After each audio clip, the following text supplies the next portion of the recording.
The second weekend of the EuroNASCAR season begins in earnest with qualifying for the EuroNASCAR Pro category. We're doing things a little bit differently here this weekend. Obviously, we're running the Brands Hatch Indy circuit. That's a very short circuit, of course, just under 1.3 miles of tarmac. And because of the sheer size of our entries in both EuroNASCAR Pro and EuroNASCAR 2, we are running groups in qualifying. So there will be two 10-minute sessions for the individual groups. And then, of course, in the case of EuroNASCAR Pro, there is also the top 10 Super Pole session to consider. That's what you can see on your screen now, the format for this weekend. We've already had free practice here. A very, very busy Saturday up ahead. As you see, lots of qualifying to bring you over the next hour plus. And then we have the race one for both EuroNASCAR Pro and EuroNASCAR 2 on this tight, short, sharp bull ring that is the Brands Hatch Indy circuit, a circuit so famous for, shall we say, panel bashing action. I think that's probably the best way to put it. Usually when we have a saloon car style series on the Brands Hatch Indy circuit, things get a little bit physical, and that's exactly what we're going to see this weekend. We have no doubt over that. Here's a look at the circuit from the sky then. You see there the world famous Paddock Hill Bend, the first corner that drops massively. Then you climb back up towards Druids. Graham Hill Bend, turn 3. That's always a good overtaking zone. Then, of course, the last corner coming out of clearways. It's so important that you get a good run out of clearways and indeed through Surtees, the corner prior to that, to make sure you get a good run towards Paddock Hill Bend. Lots of overtaking opportunities are crammed into a relatively short circuit here at the Brands Hatch Indy layout, and certainly a circuit that we love visiting. Of course, the American Speedfest activities that are wrapped around our EuroNASCAR event. So much Americana on display here at Brands Hatch. They really go whole hog, as it were, with the Americanisms. We've got NASCAR Cup cars that demo during the weekend. They've got lots of other cars that are kind of oval racing centric, and so many American car clubs come down to Kent to showcase their wares during this weekend. So there you see some of the car clubs. That's clearly a Corvette car club that we've got there, and a good few generations of Corvette on the spectator bank down by the Brabham Straight, the main straight.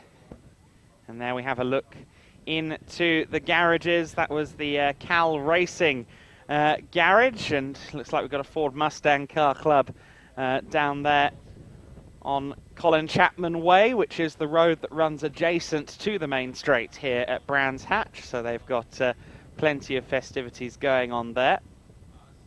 And here is the view down to Paddock Hill Bend from Druids. I'm sure we're going to see lots of side-by-side 2 and 3 wide action through those corners. And there's even a Jaguar D-Type, I think a replica down there, that I just saw on the screen. So they've got lots of different stuff going on around the venue, as we can see. And there are the stars of the show, the EuroNASCAR machines, the 400 horsepower small block V8 powered EuroNASCAR chassis. And they will be out on circuit in about 10 minutes for the first qualifying session, which is for EuroNASCAR Pro.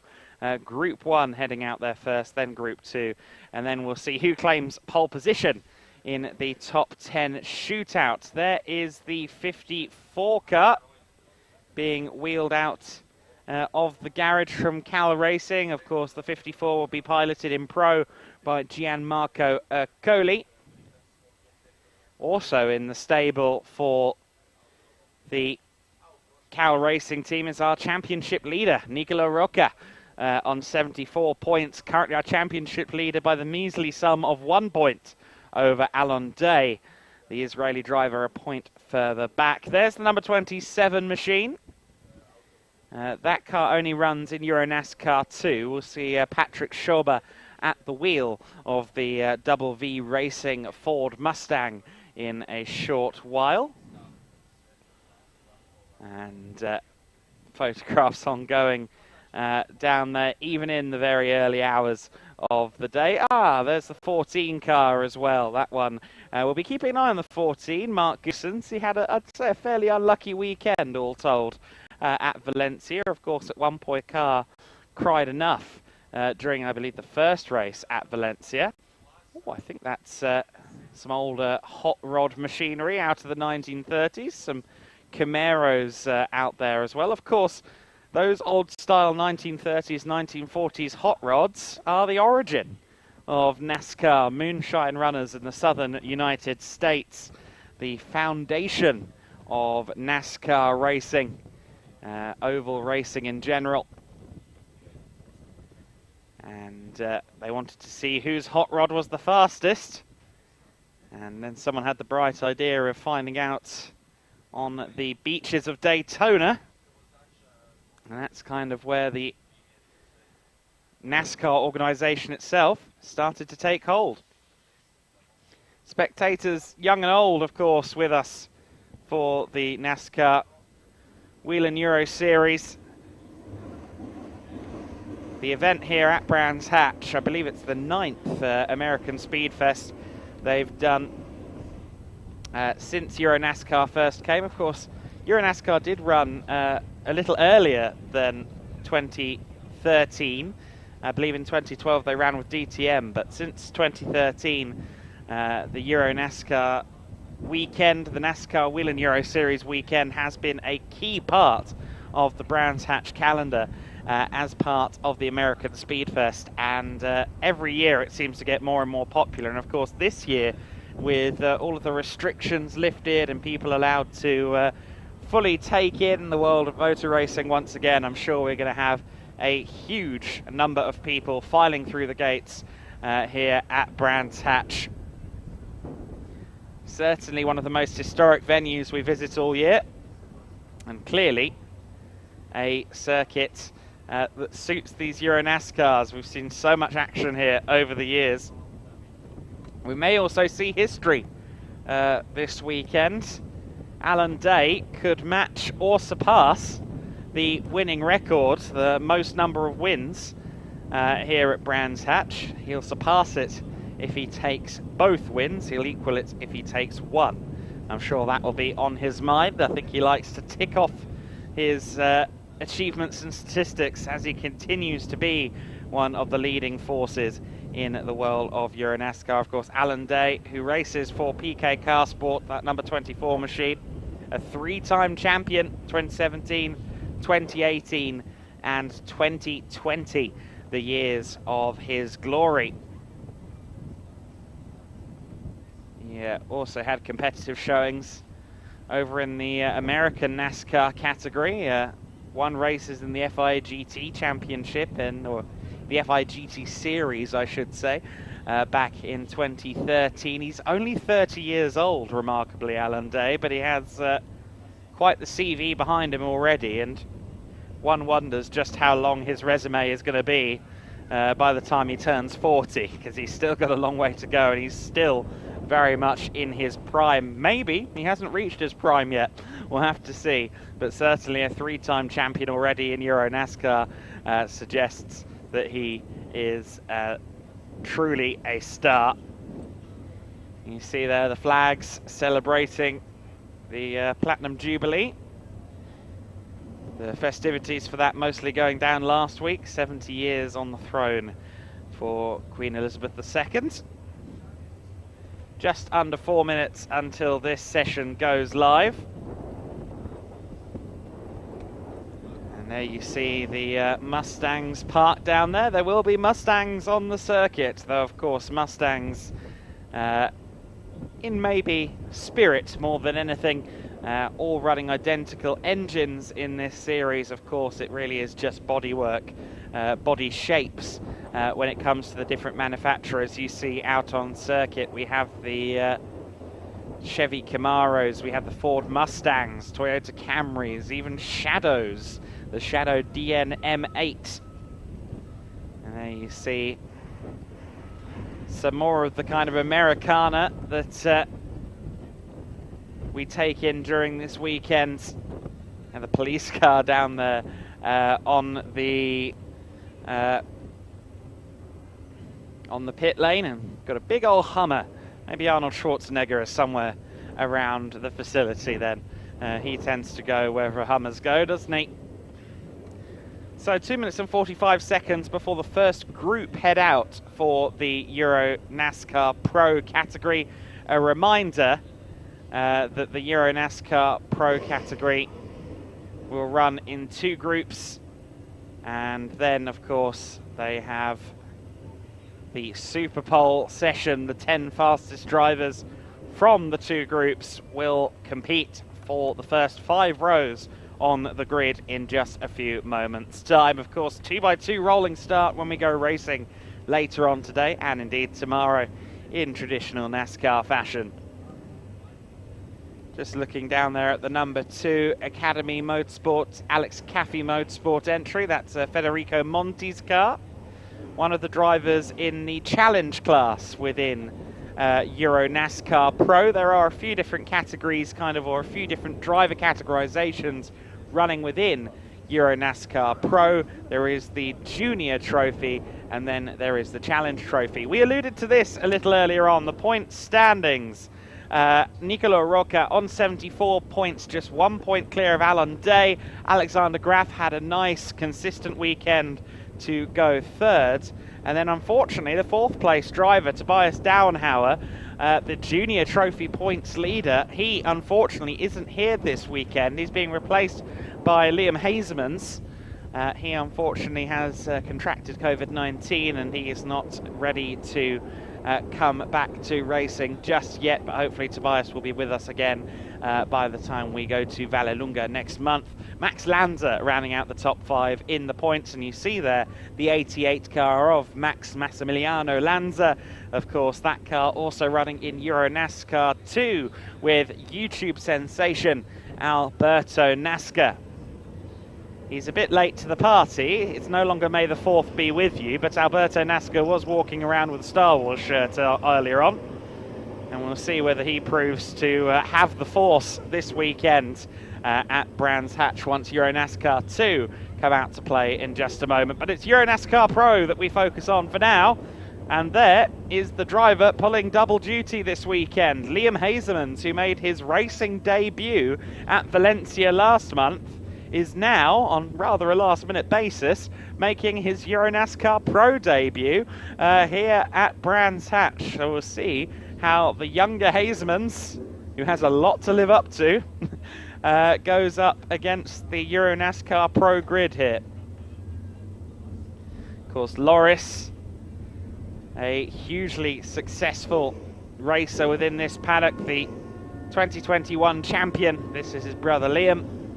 And of course we could talk for a very long time about the achievements of the likes of Mike Hazemans and the family. I think probably in their 3rd or 4th generation of racers all told. And the cars are out onto the circuit then for this 10-minute qualifying session. EuroNASCAR Pro qualifying Group 1 is underway. And we see there the number 5 car of Patrick Lemarie. Lemarie is, of course, a former F1 test driver, among other things. And he was very quick at Valencia. We'll have to see exactly what Patrick Lemarie is capable of here this weekend. Certainly, he was one of the quicker drivers yesterday. Oh, sorry, he was one of the quicker drivers. He was one of the quicker drivers yesterday. What I meant to say was he was one of the quicker drivers at Valencia too. In fact, in Super Pole, if memory serves me correctly, he had the fastest time and then it was disallowed. So I have to see what Lemarie can do here. Of course, the 2 days of racing are kind of treated as separate rounds of the championship. So you have 2 rounds in one weekend. Often in EuroNASCAR, you would have more qualifying on the Sunday, but that's not the case here this weekend. Just a warm-up session to contend with on the Sunday morning, so a bit less qualifying for the drivers.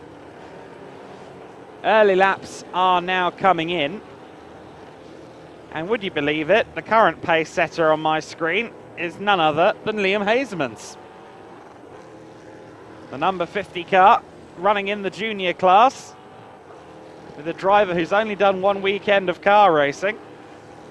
Currently the benchmark on a 52.7, but we know they can go a lot faster than that around this circuit. Therefore, I would expect that to progress as the session goes on.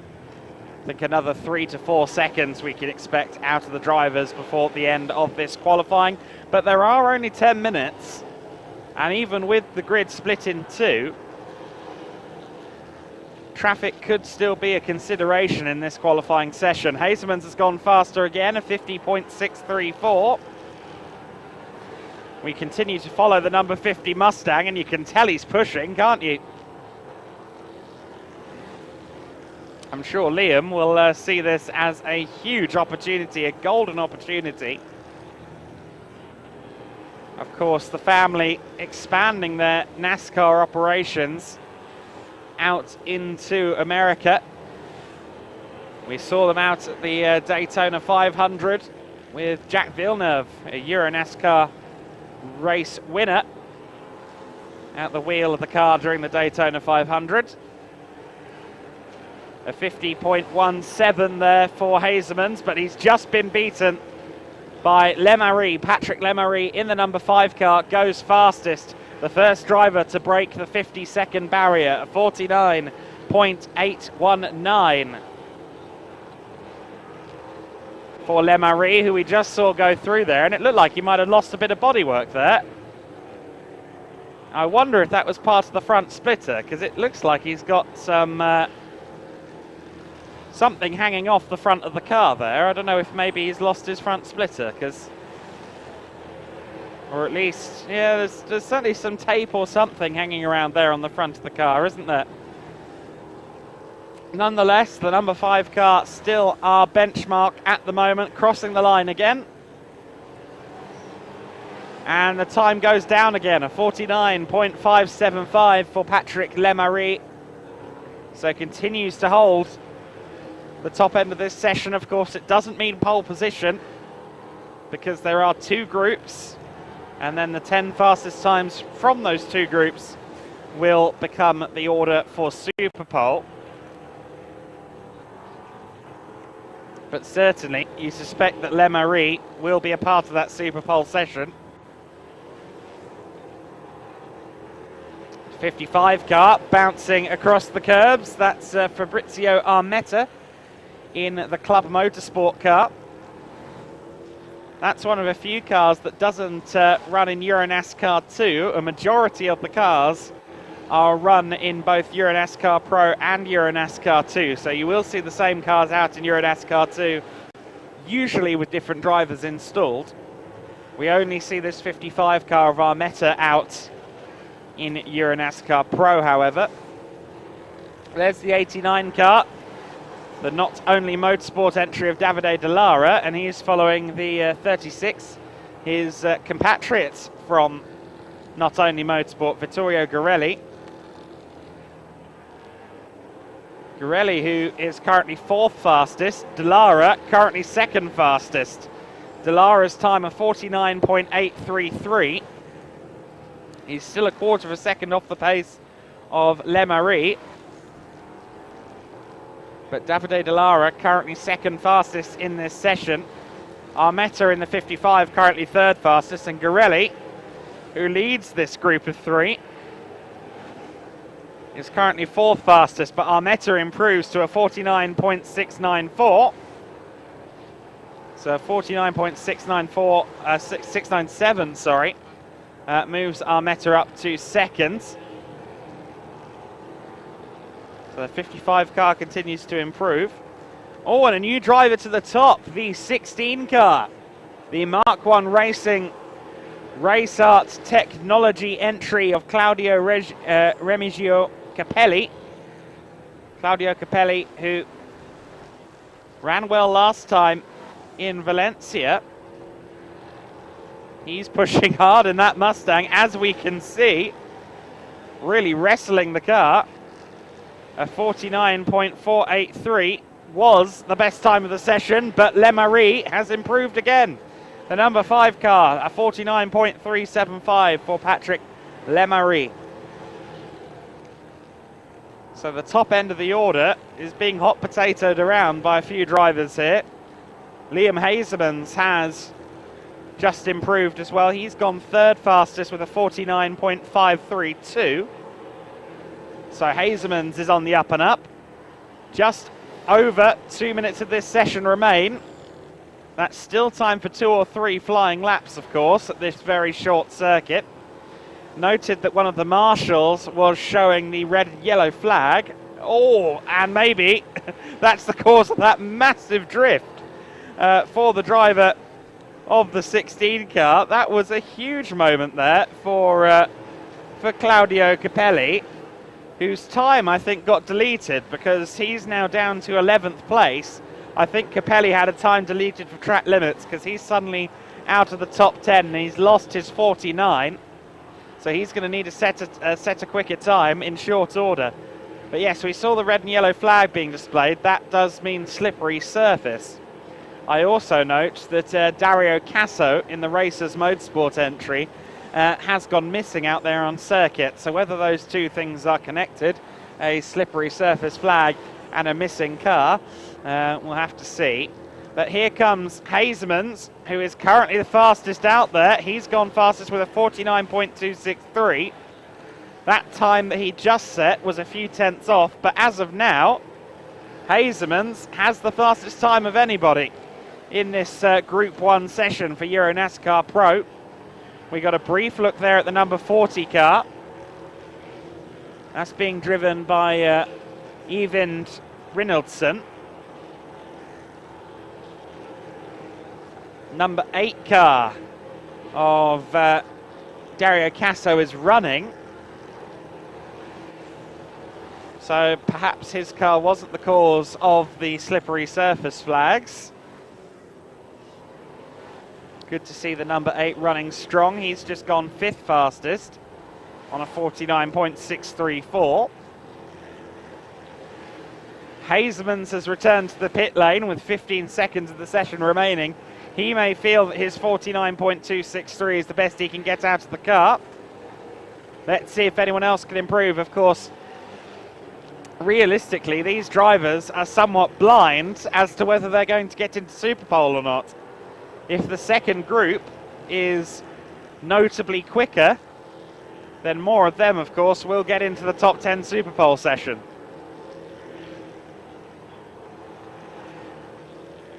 There's the number 8 car, trundling, I think, back to pit lane. I think Dario Casso has done the best he can do, and sure enough, in he comes. There's the 89 car about to come across the line. This is Davide Dallara. He crosses the line. Doesn't look like an improvement. Oh, in fact it is. Goes 7th fastest on a 49.753.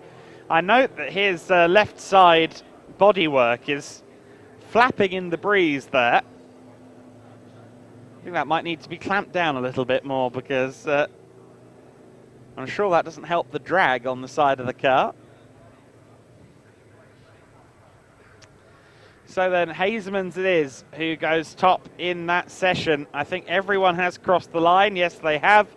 So Liam Hazemans, the younger of the Hazemans clan, goes fastest in Group 1 on a 49.263. We know these cars can get into the 48s. So certainly not definitive yet. And of course the Super Pole session is to come. We'll have to see whether or not the likes of Hazemans and Lemery are in to Super Pole, the top 10 Super Pole shootout. I suspect those times will be good enough. I think if you're the likes of Vittorio Garelli, they're in 5th place though.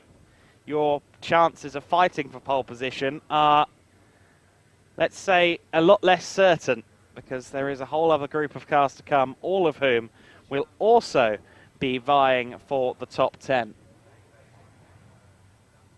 across the 2 sessions.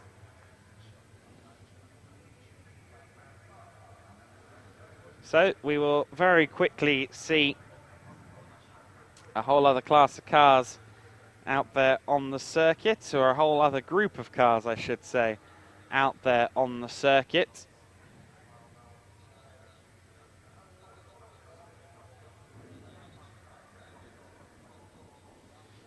And so you see there, they'll probably already start queuing practically as soon as they're allowed to head out onto the circuit. They want to get as many laps in the 10 minutes as they can.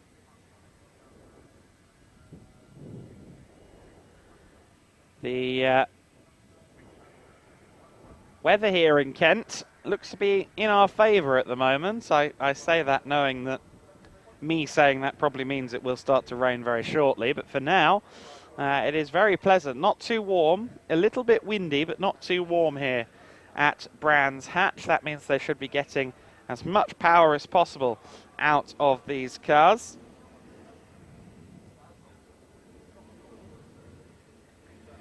And we will see the likes of the Speedhouse machines. We'll see the likes of Alan Day out there on circuit for PK Car Sport. There are plenty of very fast drivers that we expect to see in this second group. Alexander Graf, of course, from Speedhouse, who was a pole sitter at Valencia.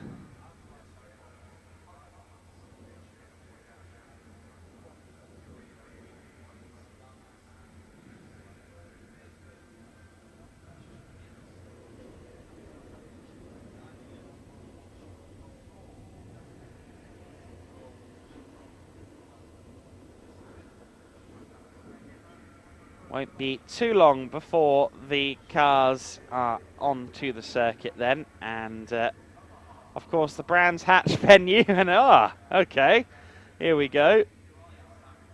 The rather alternative take to a bus ride, I'd say that is. The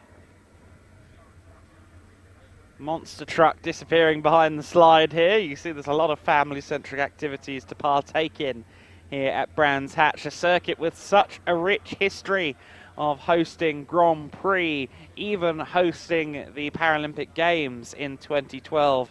And one of the great moments really in Brands Hatch history was seeing Alex Zanardi claim Paralympic gold at Brands Hatch.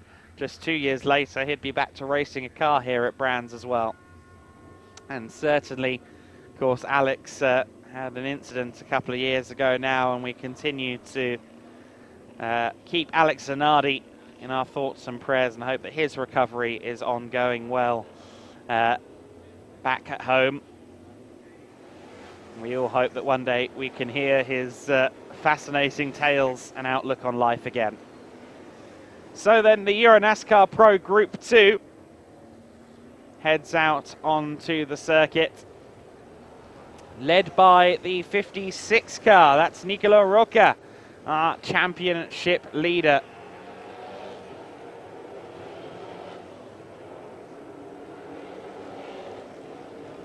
So Rocca in the 56 car from Cal Racing. And there you see Martin Dubek as well, the Hendricks Motorsport driver, the Czech competitor, who competes in the challenge class.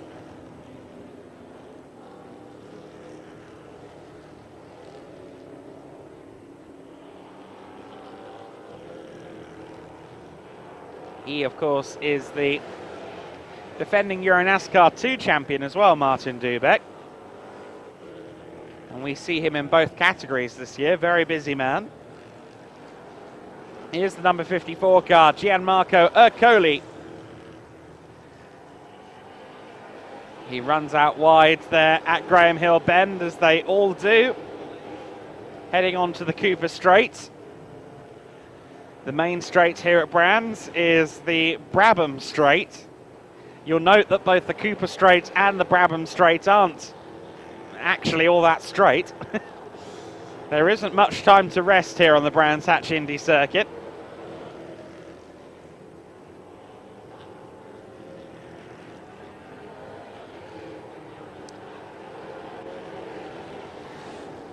And so one bit of good news that we have is that the timing screen is showing both sessions times together. So we will be able to confirm who the top 10 are at the end of this session immediately.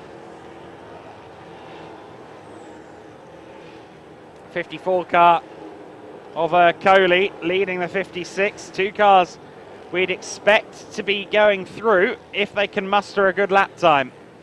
Gianmarco Ercoli, Nicolo Rocca, two drivers that one would expect to be at the very sharp end. Of course, Nicolo Rocca, our current championship leader after the first two rounds held at Valencia.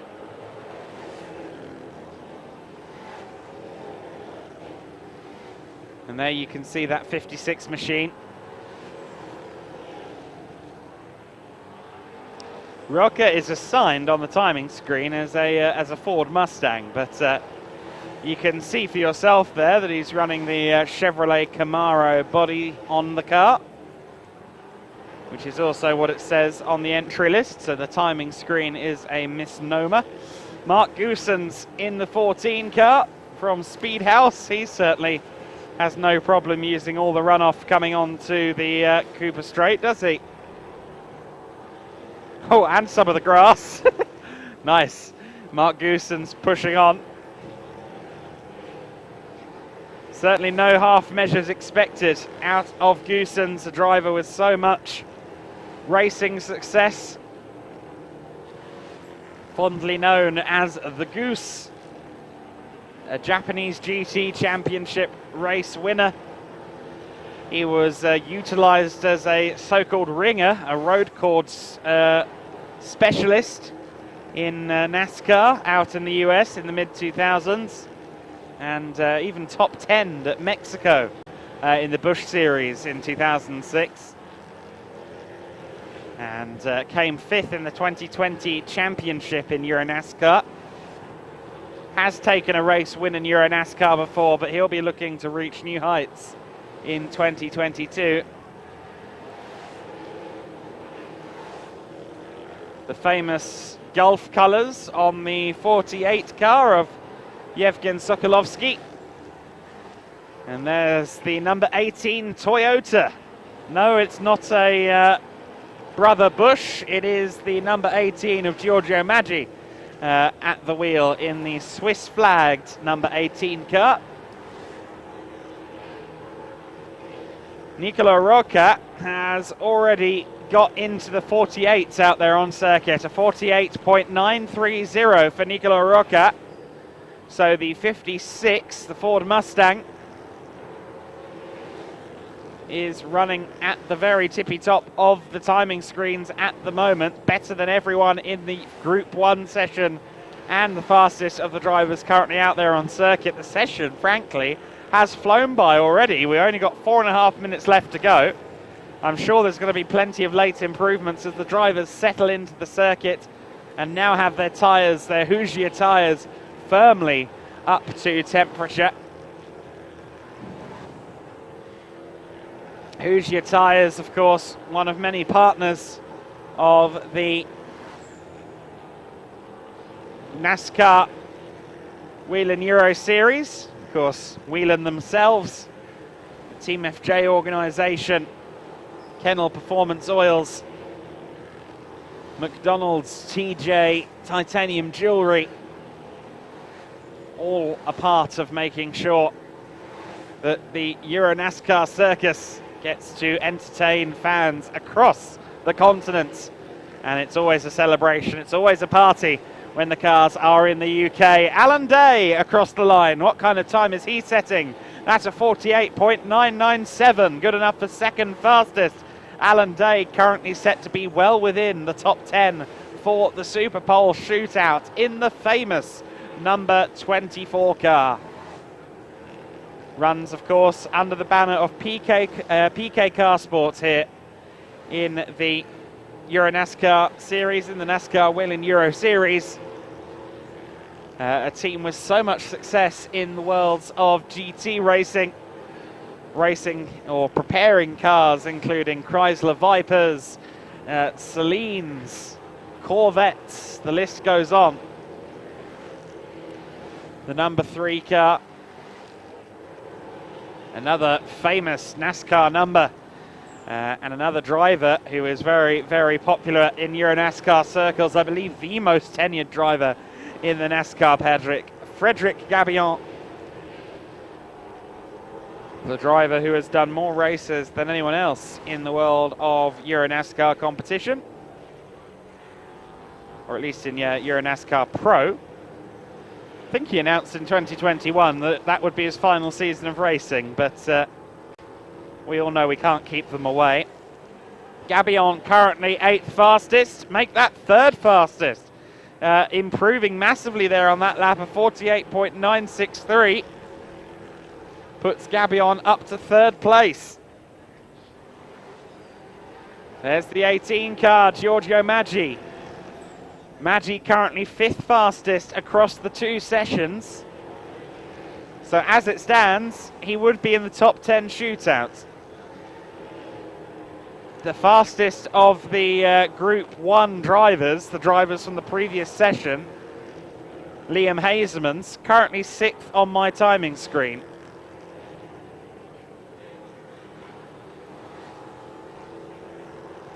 In fact, at the moment, we've got a perfect 5-5 split between the 2 sessions as to who's going to be in the Super Pole. Oh, 64 car, Alexander Graf. What's wrong with Alexander Graf's car? Graf has slowed to a crawl and indeed a halt on the grass outside of Graham Hill Bend. The Swedish driver who sits 3rd in the points. Graf is currently 12th fastest across the 2 sessions, so as it stands, he wouldn't be a factor in Super Pole anyway. But the driver who was on the 88 car was off there as well. That was Max Lanza having a problem. Fred Gabillon is also slowed. Well, there's suddenly quite a lot going on down at Graham Hill Bend.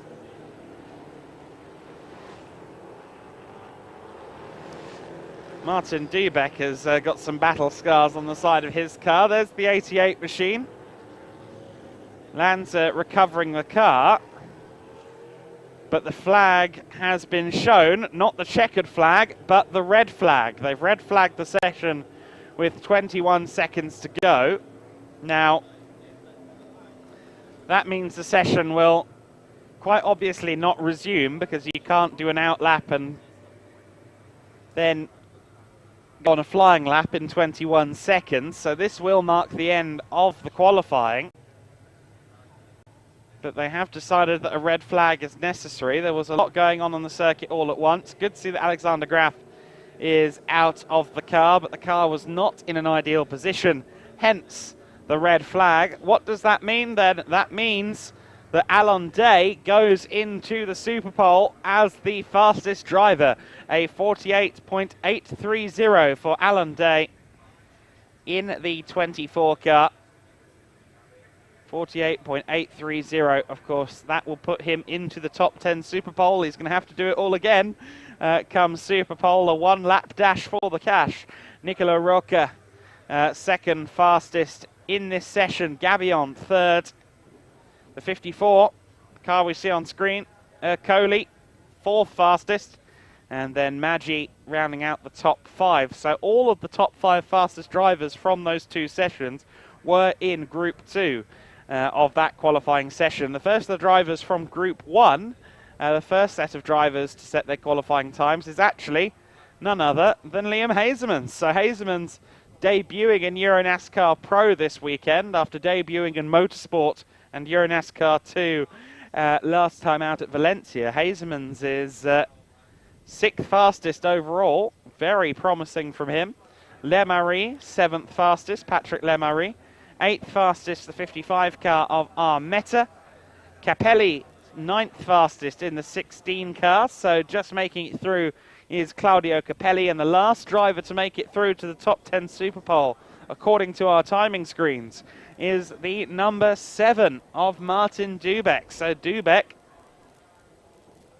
the challenge class driver, making it through into the top 10 Superpole. Of course, Capelli also in the challenge class, as is Armetta in the 55. So 3 drivers out of the challenge class, which is kind of the quick AM class, if you will.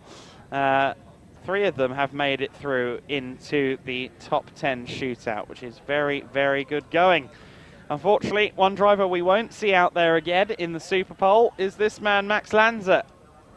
Lanza, who had a spin there towards the end, he could only set the 20th fastest time, ultimately, of the 33 cars that we saw out on circuit.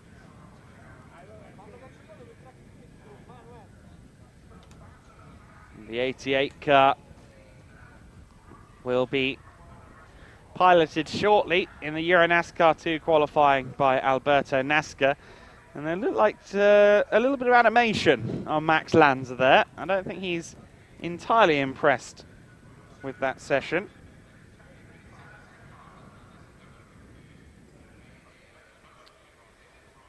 You see Lemarie there, getting ready to partake in Superpole. He made it through. 64 car of Graf being towed back by the diligent Brands Hatch recovery team. There we see the number 1 car. Thomas Chrysonis, another driver who hasn't made it into the top 10. Chrysonis ultimately taking 22nd in that session, or rather across the 2 sessions. You see there the spectator banks, even though it's not even 9:30 in the morning yet, the spectator banks are filling up nicely.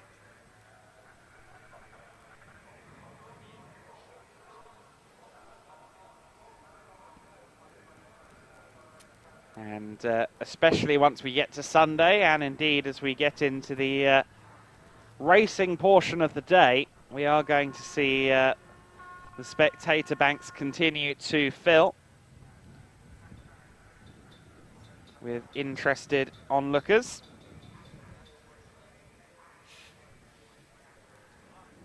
You see there some of the classic, I believe those are C2 Corvettes, out on the hill alongside some of the slightly newer C3s.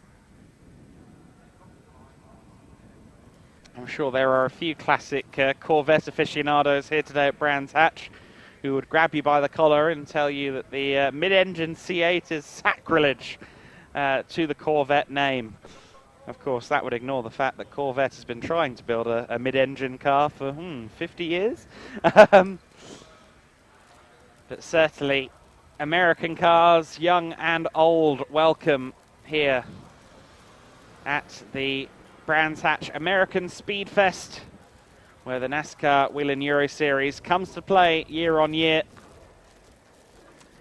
As we alluded to earlier on, all manner of other on-track festivities, some of Britain's best American-style racing, including the fabulous Legends cars here this weekend, and of course demonstration runs for full-bore full-bore NASCAR Cup Series machinery, as well as some Craftsman trucks and things of that nature. It really is a celebration of all things NASCAR, all things Americana. We had Creedence Clearwater Revival on the speakers as we walked into the circuit this morning. It really is a rootin' tootin' American festival here in the UK. Bless us, we do try. Certainly, the American car culture is a fabulous thing. And you can see why so many people across the world are consumed by it. I myself have spent some time in North Carolina around some pickup aficionados, around some Camaro aficionados, and really are fabulously entertaining people to spend time with. The car community in the southern United States.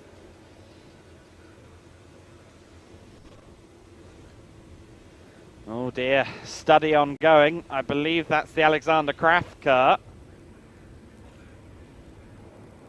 Just trying to see the number on the side of that. I think it might be the 64, but I can't quite see from this angle. Yes, it is a 64 car. Okay.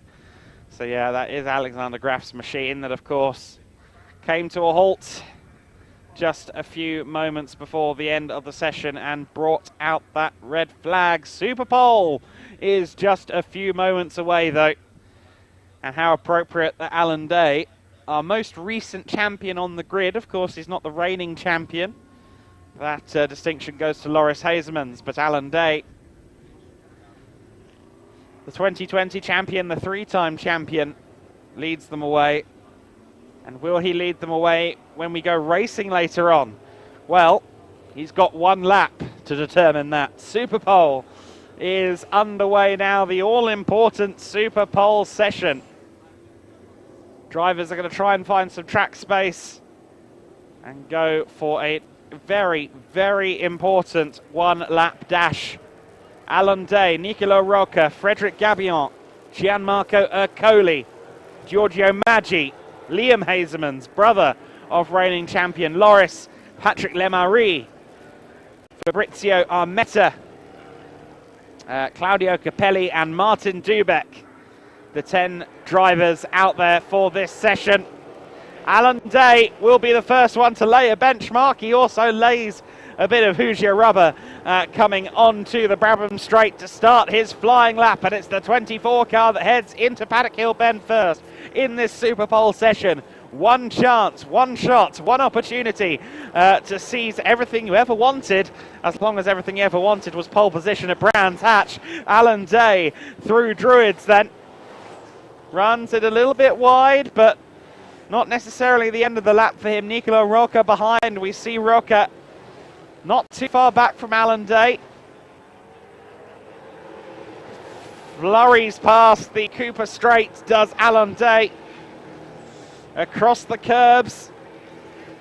Rocca a little more aggressive on the curbs than Alan Day. It looks like he's had a tidier lap in general in the 56 car, but is it a quicker lap? We're going to find out. Alan Day will set the initial benchmark. The time is a 49.7. Immediately faster is Nicolo Rocca on a 49.273. Ercoli on a 49.226 in the 54 car. Currently a Cal Racing 1-2, but there are still drivers to set times. Is anyone going to make an improvement? The answer appears to be no. Only Martin Dubeck left across the line, and Dubeck goes sixth fastest.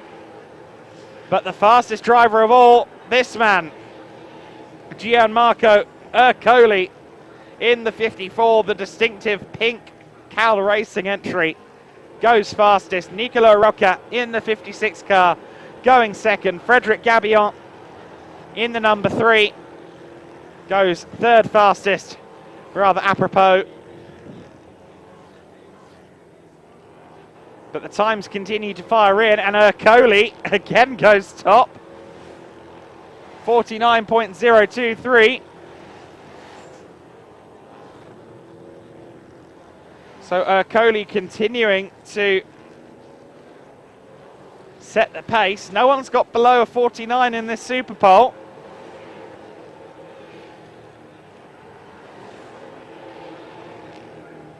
Alan Day still pressing on. My hearty apologies, I thought we were doing this over one lap, but the drivers continue to press. Alan Day in the 24 car comes across the line once again. Can he improve? He does, but he doesn't go fastest. I'll tell you who does though. Nicolo Rocca, the 54 car, 56 car, sorry. The blue and yellow car you just see following Alan Day has gone fastest to 48.955.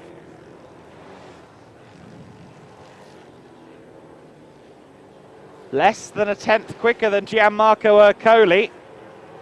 And there's still a minute left on the clock. And the drivers continue to push.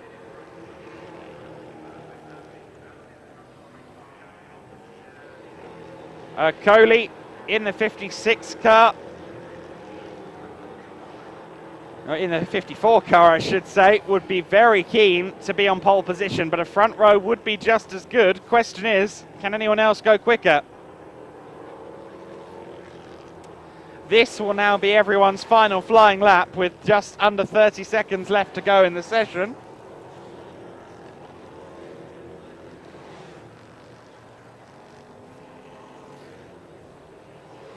Number 3 car of Frederic Gabillon. As you can see on screen, currently 4th fastest. Will the order change again on this final lap?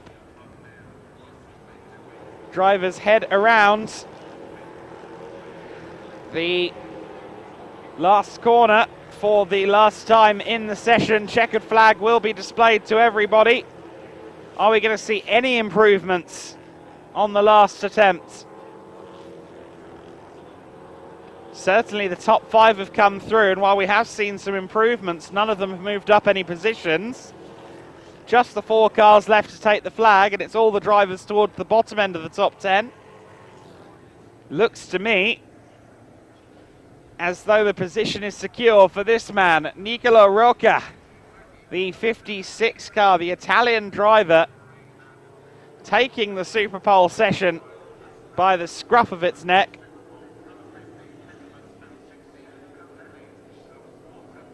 So Nicolo Rocca, the Italian driver, goes top in a frenetic 5-minute Super Pole session. Again, I apologize. I thought we were doing that over 1 lap, but I was mistaken. I also covered something with Super Pole last week, and I've clearly mixed my rule books at some point. I heartily apologize. Rocca in the 56 car then goes top. Ercoli in the 54 goes second, which means it is an all-Cal Racing front row, but 2 very different looking cars, of course, the blue and yellow on the 56 and then the neon pink, let's call it, on the 54 car of Gianmarco Ercoli. Alan Day in 3rd position, rather more competitive of a starting position than he had in round 1 at Valencia. Fred Gabillon will be happy with a 2nd row start, I'm sure. Giorgio Maggi can certainly make up some places. The audacious junior class driver from 5th on the grid. Martin Dubek eventually 6th fastest. EuroNASCAR 2 champion from last year on the front 3 rows of the grid. Patrick Lemarie in the number 5 car, 7th fastest ultimately in that session. The 55 of Fabrizio Armetta going 8th fastest. Liam Hazemans ultimately ends up 9th, but that's still really strong for a driver making his EuroNASCAR Pro debut so soon in his racing career, full stop. And Claudio Capelli rounding out the top 10 here in the Super Pole session. That will be the first 5 rows of the grid when we go racing this afternoon. If you want to see the race later on, it will begin at just after the lunch break here in the UK, which will be at 13:25 when we see the cars of EuroNASCAR Pro out on the circuit for their first race of the weekend. Looks as though we're about to hear an interview. Andre is just saying, maybe get the headgear off before we try and talk to you. There you go, thumbs up, confirmed. I've tried to interview drivers through the helmet. It's always a mixed blessing trying to get them to hear us. I see he's got some Albi stickerage on the front of his lid as well. And we are about to hear from the driver of the 54 car. We're going to hear from 56 car, Nicolo Rocca. Amazing run in qualifying. You beat your own teammate. Cal Racing 1-2 finish for you guys at Cal Racing. How are you feeling? Feeling great. Pole position is always an amazing feeling. means that you are the fastest of them all. So it's a good feeling. The car was mega. Obviously, car racing obviously puts an incredible car on the track, and I just got to do my job. And me and Jimmy did it today, and you can see from knowledge and so on what you can build up. Obviously, a very strong team, and I'm so happy to be with them. Obviously, hoping that we can convert this in something good later on. It's going to be a long race. I don't take it for granted, but obviously starting from pole is a good beginning. So yeah, definitely pleased with this. We had different groups here today to split the cars a little bit, but later in the race there's going to be more than 30 cars at this short track here at Brands Hatch. How do you think the race will be with so many cars here? Definitely it's going to be a challenge. Hopefully there's not going to be a particular mess, and it is going to be a smooth race. That's all I can hope for, but I know that most likely it's not going to be. There's going to be safety cars and changes and many different things that we are going to adapt. And I have a bit of experience, so I'm sure that I'm able to adapt to the different conditions during the race, but definitely it's going to be a challenging one, an entertaining one, so yeah, looking forward to it. Grazie mille, congratulations Nicola Rocca, back to Adam, and now EuroNASCAR 2. Not long at all before EuroNASCAR 2 green flag for them in 2 minutes' time. Great to hear from our driver on the pole. Nicola Rocca in the 56 car will top the EuroNASCAR Pro Grid later on this afternoon.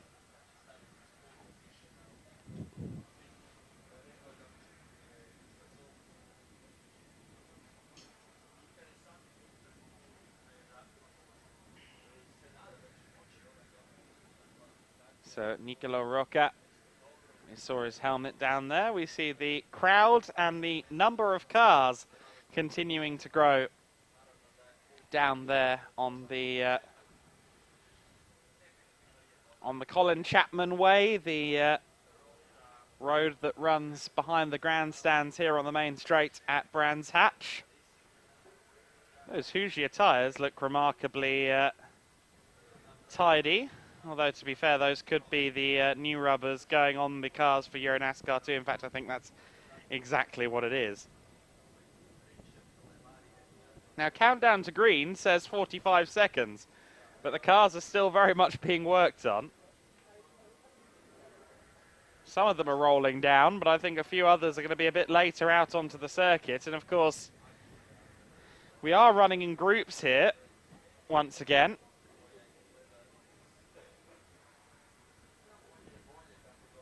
And just 30 seconds before Group 1 for EuroNASCAR 2 heads out for their qualifying session. No Super Pole for these cars, so it is straight out onto the circuit. And every lap will count for these drivers. Even if you are in the top 10, there is no Super Pole session. It's just the two 10-minute sessions that determine the grid for EuroNASCAR 2.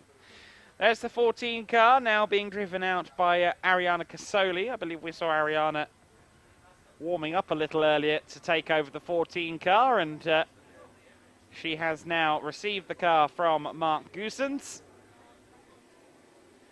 Countdown to green has ticked down to 0, and the cars are rolling out onto the circuit. The EuroNASCAR 2 category is out on track. There is the 29 car, the Bagheera ZM MFT Racing entry of Alia Kolak. Of course, Alia, who competes in all kinds of different racing. I think it's probably the easiest blanket statement to give you. Just 17 years old, moved from tennis to motorsport back in 2018. Has raced GTs, trucks, Dakar Rally Road machinery, and is now with us in the world of EuroNASCAR. The number 3 car, Frederic Gabillon, of course, was in that for the EuroNASCAR Pro. We expect Ulysse Delceau to take over that machine in the EuroNASCAR 2 running, but I believe that's one of the cars due out for the second session, the second group. We'll have to wait and see. Haven't quite got a publication as to who's doing what on that front. Alia Koluk. You see there, running down the Cooper Straight. And using a fair bit of curb. They often say in motorsport that smooth is fast, but it seems to me in general that the drivers who are fighting the cars the hardest are getting the best results more often than not in the world of EuroNASCAR. Exuberance is sometimes a very good thing. Oh, Alia there, running in a bit wide out of Paddock Hill, I reckon.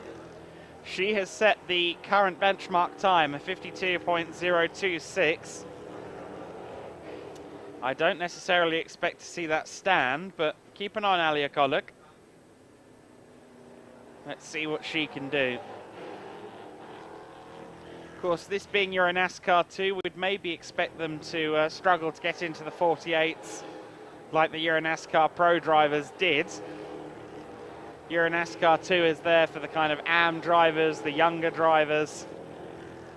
It's the proving ground for EuroNASCAR Pro, effectively, using identical machinery.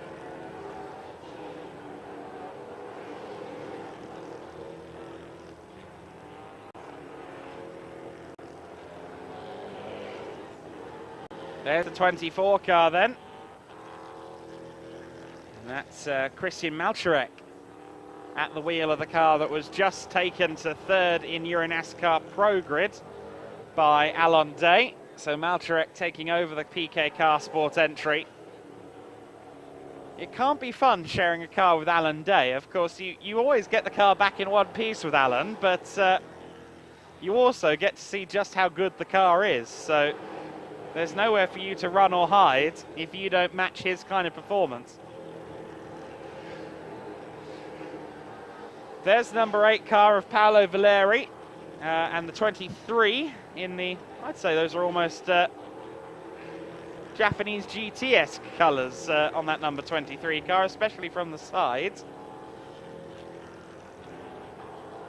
I won't tell you exactly whose livery it reminds me of, because it's a rival competitor to our good friend at Hoosier Tyres, but it's a striking colour scheme, I'm sure of that much. And the 23 car being driven by Tuomas Pontinen, or Pontinen I should say. Tuomas Pontinen. That's one of the cars out of the Team Blekemolen stable, of which there are many. There's the 65 car, the Club Motorsport entry of Roberto Benedetti. Benedetti currently 5th fastest on a 51.6. Can he improve? Yes, goes 3rd fastest, a 51.118, although that's immediately demoted down to 4th. Fastest out there at the moment is Alia Koluk in the 29. Alia on a 50.563 with half of the 10-minute session for this group of cars elapsed. There you see the order on the side of your screen. Alia Koluk topping by a 10th. Car that's 2nd fastest is this man, Paolo Valeri. Valeri tipping it into 30s. Oh, and getting very wiggly there. The number 8 car pressing on. And just going fastest there, the 89 car. Alberto Panebianco leaps up to the top of the order on a 50.075.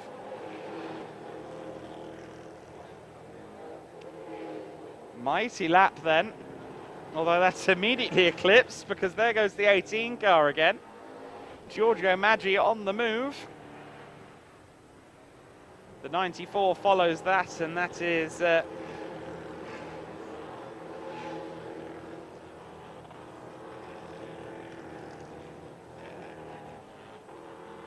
Alina Leubnegger. And just to mention, sorry, I think I just said Giorgio Maggi on the move. Of course, it is Actually, Claudio Capelli in the 18 car, that's definitely going to catch me out, because Claudio Capelli is sharing the Race Art Technology 18 car with Giorgio Maggi, but of course he's driving the 16 car in the EuroNASCAR Pro category. I'm definitely going to trip over that at least once or twice. Apologies in advance. It is currently Claudio Capelli at the sharp end then in this car. A car that he has to drive against in EuroNASCAR Pro, so if he finds himself going wheel to wheel with Giorgio Maggi in EuroNASCAR Pro, then he's going to have to be very careful to not damage his own race car for EuroNASCAR 2. It's not that often that you see the cars being used by a driver who's also competing against it in the other category. That's kind of rare. But currently Capelli is using it very effectively. Could go into the 49s and does. A 49.794 for Capelli. Puts him a quarter of a second clear of the chasing pack. Chasing pack still headed by Alberto Panebianco. Oh, big moment there from the driver of the number 1 car. That's Kasparas Vingelis.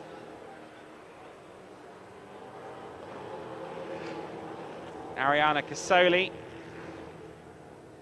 in the 14 car, shared with Mark Goosens. What kind of time does Ariana put down on that occasion? A 54.9, so she's still down in 12th in the group at the moment. Of course, there's another group of cars to come, and the two orders will amalgamate, and if you're towards the back of this group, you're going to be very much towards the back of the grid, one would expect. So I'm sure Casoli will be keen to move through the order where she can. 94 car, Alina Leubnerger with her currently down towards the bottom of the order. Just over a minute left to run. There we see the 58 car. That's being driven by Matthew Ellis, who makes his EuroNASCAR 2 debut, his first appearance of the season this weekend. Ellis, who has taken silverware in championships elsewhere.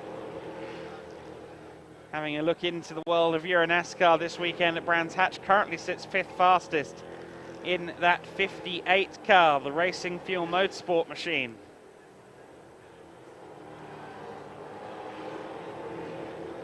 The 18 car rumbles by once again down the Cooper Straight, and now towards Clark Curve and Clearways. Oh, and another big sideways moment there. May only have 400 brake horsepower relative to the more powerful American disciplines such as Cup and Xfinity, but these cars are incredibly fast. And Pontonen in the 23 has gone faster than Capelli on the very final lap. Clock has ticked down to 0, and Pontonen, don't think we saw this on camera, but a 49.778 for Pontonen has put him to the top of the Group 1 qualifying order by a mere 16 thousandths of a second. There is the 23 car of Pontonen. So this driver in the rookie class, who of course shares with Henry Tuamala in EuroNASCAR Pro, but the young rookie in EuroNASCAR 2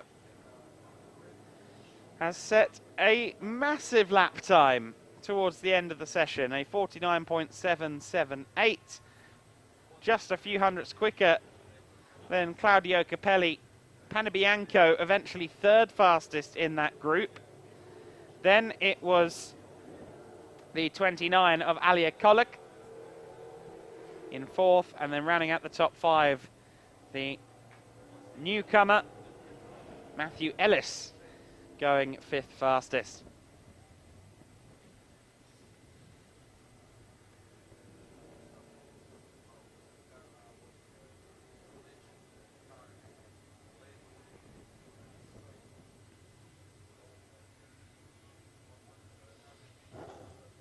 Here you see the 54 being readied up for the next EuroNASCAR 2 session. Of course, Pontinent now has the very uncomfortable job of watching the monitors for the next 10 minutes and seeing whether anyone from session 2 can beat him. Because of the number of cars we have here this weekend, it's been decided that we run across 2 sessions. And that means the drivers in the first qualifying really just kind of have to watch through their hands and hope that no one goes quicker than them.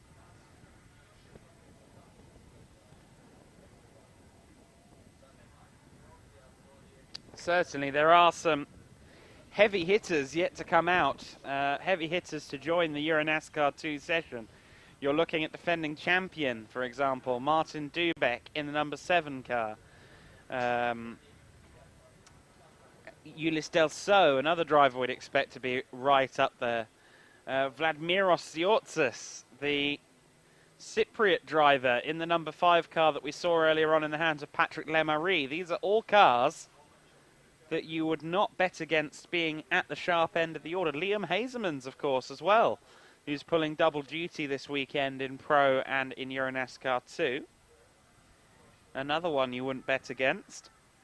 The list really does just continue on the further you look down.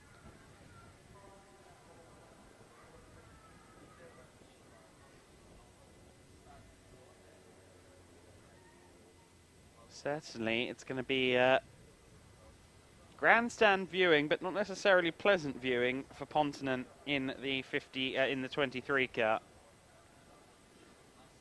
You see the crowd continuing to file into Brands Hatch for the American Speedfest.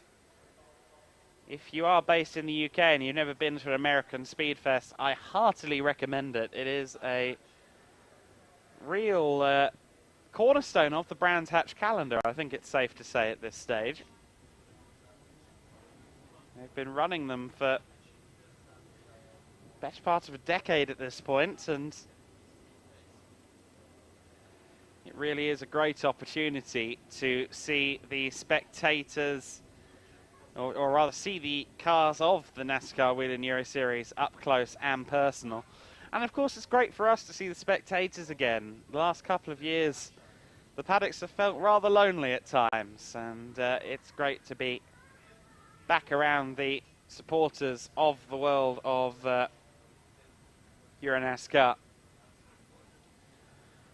once again. Also, speaking of the world of EuroNASCAR, do keep an eye on that web page and social media feed if you want to get some more insight into the world of EuroNASCAR. Hence, that's the name of the page.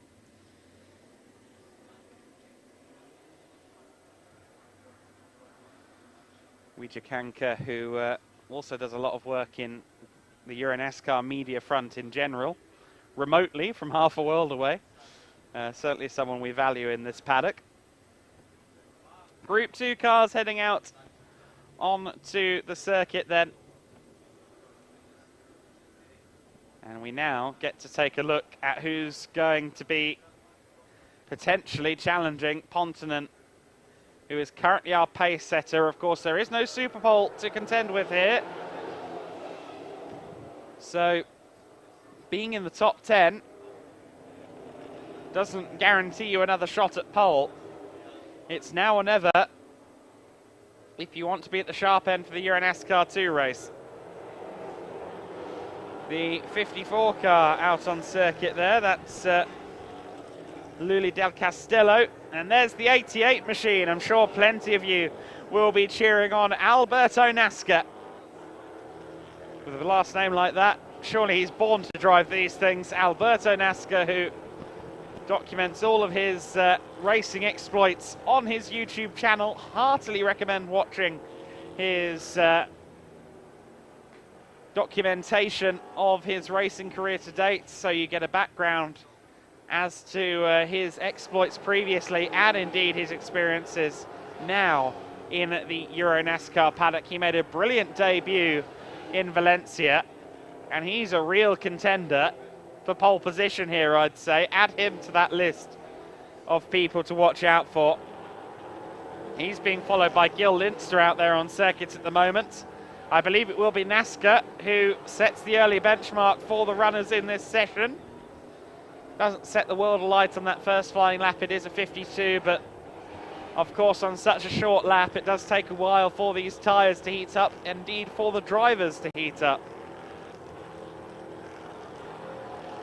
So we don't expect world-beating laps on the first fly here at the Brands Hatch Indy circuit for certain. 56 then, that's Gil Linster. Current fastest of this session is actually the 17 car, the Shadow DN-M8 in the historic Shadow colours. That's driven by Francesco Garisto. The Shadow DN-M8 at the top of the Session 2 runners for now, but he's only 10th fastest in the overall standings for EuroNASCAR 2. However, Alberto Nasca has just leapt up to 6th overall. So a reminder, these Group 2 drivers are running independent of the Group 1 drivers on circuit, but all of their times are collated together. So Pontonen still the target. Pontonen from Group 1 still the target for everyone out there on circuit. There is that 17 car we were discussing just now of Garisto. The Shadow DN-M8.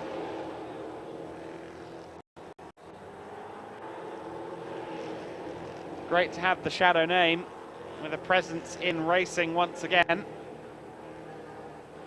Many, many moons after the days of Can-Am and Formula One.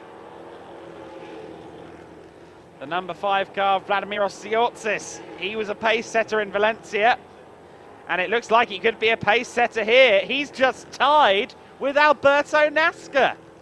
Goodness me, Nasca and Tsiotsis tie on a 49.689, and there's Liam Hazemans, a 49.666 for Hazemans. So Hazemans goes top. A Diablo lap time from Hazemans.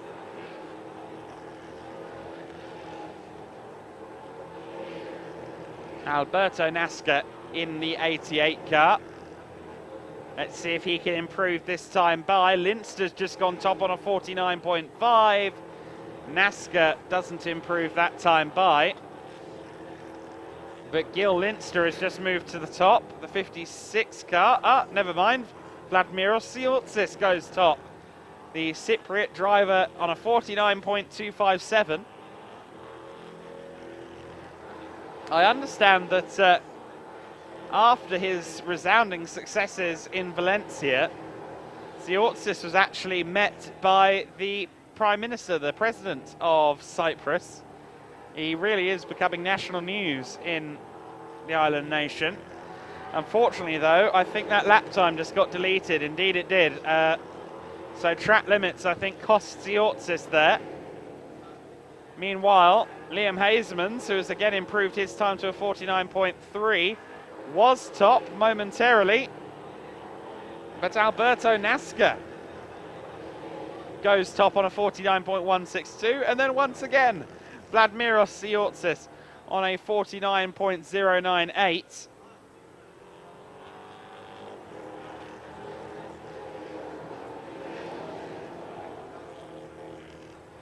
There you see Hazemans pressing on. Of course, he's got some recent track knowledge, having just partaken in 2 sessions with the EuroNASCAR Pro.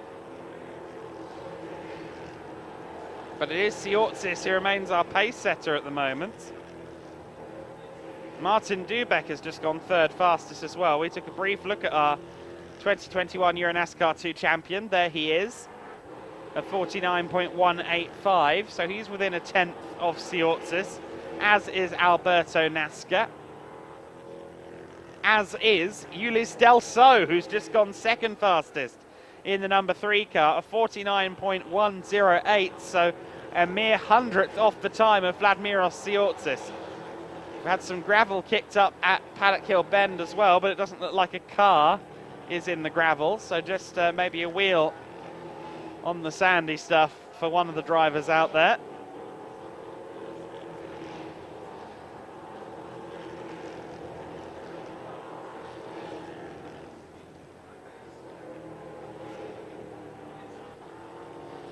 There goes the number 3, Ulysse Delso. Less than 3 minutes left to run. Across the line goes the number 3. Red and yellow flag, slippery surface flag is out. That's on the run to Druids, up the hill towards Druids. So they obviously think there's reduced traction around this section of the circuit. The drivers will be the judge of that, though. There's NASCAR on another fast lap, maybe. Let's see if NASCAR can improve. He's still within a tenth of Vladimiros Tsiotsis, of course, but currently only set to start third. The fastest of the drivers from our previous session, as NASCAR goes top at 49.060. So NASCAR is the benchmark once again. Just to finish off my point, the fastest driver from session 1, that being Pontonen in the number 23 car, he's all the way down to 11th now. So session 2, again, the quicker of the 2 sessions in EuroNASCAR 2, as it was in Pro. 90 seconds left to go, so a couple more chances for most of the drivers to set a quick time. Crossing the line now is the 47 car. That's Leonardo Colavita, another driver who competes in both Pro and 2.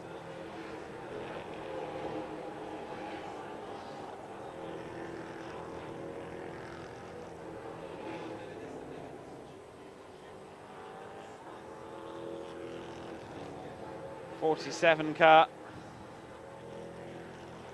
pressing on.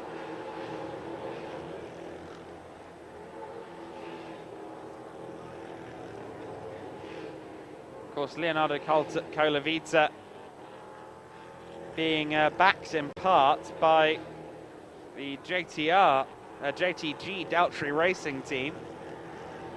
Just 16 years of age as well, the youngest ever driver to compete in EuroNASCAR, debuting Grobnik, Croatia last year.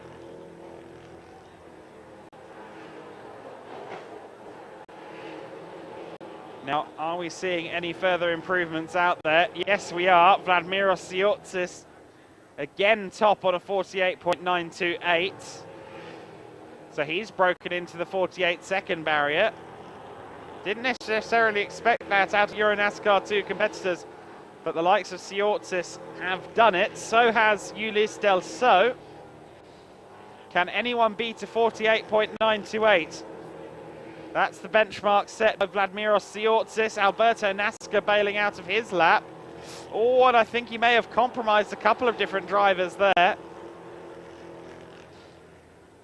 I think he may have slightly delayed Ulysse Delso there. That might be looked at. The 56 car ends up finishing fifth in the hands of Gil Linster. Is there anyone we're expecting to cross the line? No, I think everyone has taken the flag. And that means the number 5 car of Vladimiros Tsiotsis will once again be celebrating a pole position in EuroNASCAR 2. Vladimiros Tsiotsis, the Cypriot driver,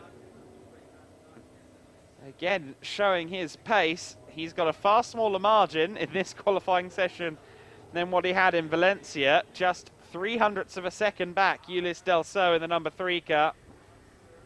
Alberto Nasca looks like he'll be lining up third alongside defending EuroNASCAR 2 champion Martin Dubeck. Gil Linster fifth. Liam Hazemans in 6th place. I think that's the same. No, I think he ended up 9th in EuroNASCAR Pro ultimately. The number 90 car of Advait Dioda in 7th.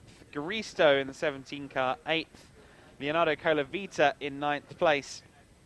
The 69 Team Blekemolen entry driven by Melvin de Groot, rounding out our top 10 ahead of Paul Dufresne in the 33 car. And then it's the first of the drivers that we saw in the first session, down in 12th place ultimately. That number 23 car driven by Thomas Pontonen. Capelli in the 18 car. Claudio Capelli 13th in that session. Melchorek in the 24 is 14th. Panabianco in 15th in the 89. Schober in the 27 16th. Aliakolak taking 17th in that session in the 29 car. Then it's Matthew Ellis in the 58. Sokolovsky in the 48. And rounding out the top 20 for the grid later on, at least provisionally, is Paolo Valeri in the number 8 car. Benedetti in the 65. Gomez in the 46. Blekemolen in the 72. Vinulis in the number 1. That rounds out your first 12 rows of the grid. 25th, Del Castello in the 54. Koikalainen in the 44, 26th. Hauer in the number 40 is 27th. Leubnerger and Casoli rounding out the 29 cars we saw out on circuit for EuroNASCAR 2. Won't be long before we hear from Vladimiros Tsiotsis, who I'm sure is again receiving support from his native Cyprus. The Cypriot population getting behind their star driver. Tsiotsis, who has had a good amount of success in his career to date, and really has stepped up another level, I would say, in the 2022 season. Andre negotiating with the team to extract Vladimiros for a quick interview. The Academy Alex Caffey Motorsports entrant being presented there with the pole position plaque as well. So we'll hear from him in just a few moments. You see there on screen the fans continuing to file in to the Brands Hatch Indy circuit. More and more mighty American machinery appearing on the banks. I'm going to certainly go and take a look at some of those a little bit later on. Some spectacular machinery out and about. But over to Andre and Vladimiros. Thanks, Adam. What a qualifying session. I think on that track, Centimeters decided that you're the pole man. Yes, it's a difficult track, of course. To be fast, you have to put all together. Is that what I did earlier? So, I feel happy for it. Now we focus on the race. The stability is above all. Yes, let's focus on the race now. Yeah. I've asked that question also to the EuroNASCAR Pro pole sitter. Now you were there in separate groups, not so many cars on the track, but in the race, all of the machinery back on the track, and it's going to be a lot of traffic. So how are you going to handle with that? Yeah, sure. It's a tricky part of the race, so we'll be careful and of course to keep the stability and to be fast every lap, so we'll be out of troubles. And yes, this is the key to win. Normally I say thank you in the language of the driver, so can you teach me that? Oh, that's good. We need to do that in private. Next time I can do that. Thank you. There you go. Andre, ever the international presence in the paddock, learning a good few phrases in everyone's native language. So there you go. Vladimiros Tsiotsis, our pole sitter in the EuroNASCAR 2 qualifying session. Ulis Delso will surely be happy to start on the front row as well. Vladimiros now being interviewed elsewhere as well. All eyes on the Cypriot driver as he continues to prove his success and speed at the wheel of the number 5 car. So then, that marks the end of our qualifying sessions in the EuroNASCAR morning of qualifications. We had 5 sessions in quick succession there, and we will see the cars back out in just a few hours' time at 25 minutes past 1. We expect, oh, okay, it says on my screen, okay, of course, yes, 12:55 UK time, 13:55 Central European Summer Time is when we will have EuroNASCAR Pro out for their 3rd round of the season, their first race of the weekend in just a short while, and the EuroNASCAR 2 guys will be running in the evening at 5:15 Central European, 4:15 local time. Make sure you tune in for that. You see the times as well for tomorrow's racing. It's going to be an exciting weekend, as it always is, at the American Speedfest. Thank you for tuning in to this NASCAR Whelen Euro Series broadcast. I assure you, the best is yet to come here at Brands Hatch.